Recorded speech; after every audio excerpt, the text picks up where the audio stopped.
Ladies and gentlemen, welcome back. This is my fourth COVID update from Shanghai.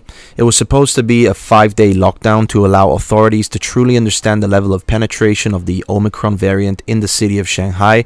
However, it has now become a lockdown of 25, 30, 40 days for many people across the city with no ending in sight. Mass testing has been widespread across the city for the last month. So for people like myself that have been in lockdown for 25 days, I've been through 20 or more between PCR and antigen tests, which is completely absurd.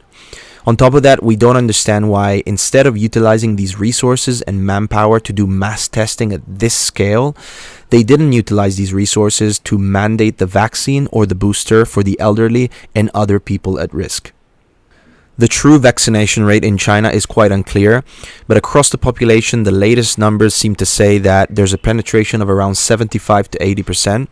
But once you look at the over 70-year-olds, the number goes down. And in particular, if you look at the penetration rate of the third dose, the booster, amongst 70-year-olds and above, the numbers go down dramatically to 35-40%.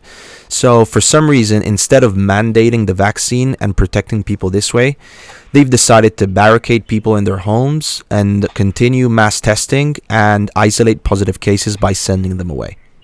Isolation is at the core of the zero COVID policy, so the fear of ending in one of these dreaded COVID facilities is as strong as ever.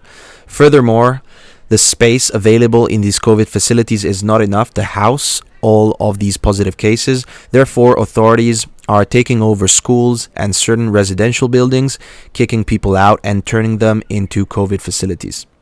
The situation is now degenerating even further because they've started gating, fencing, putting barbed wire outside of people's doors, outside of people's compounds to ensure that people will not leave their apartments.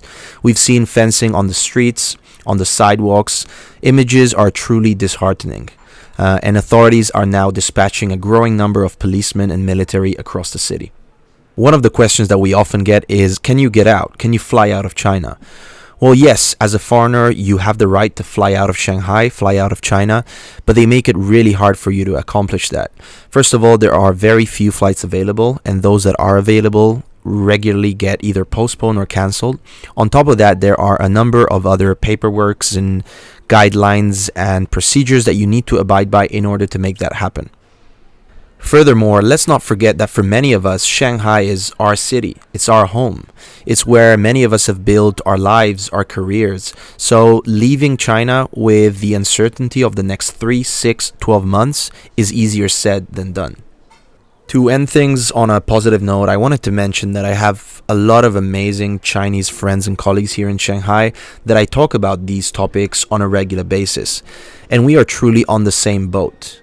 The decisions being made these days are certainly not representative of who they are, so I really hope that we can get out of this mess altogether very soon and see Shanghai flourish once again. It will take time, no doubt, but we try to remain hopeful. Thank you for listening, guys. If you have any questions, feel free to drop them in the comments or send me a private message. And of course, if you have any topics that you want me to cover for the next editions, feel free to share them with me. And see you next time.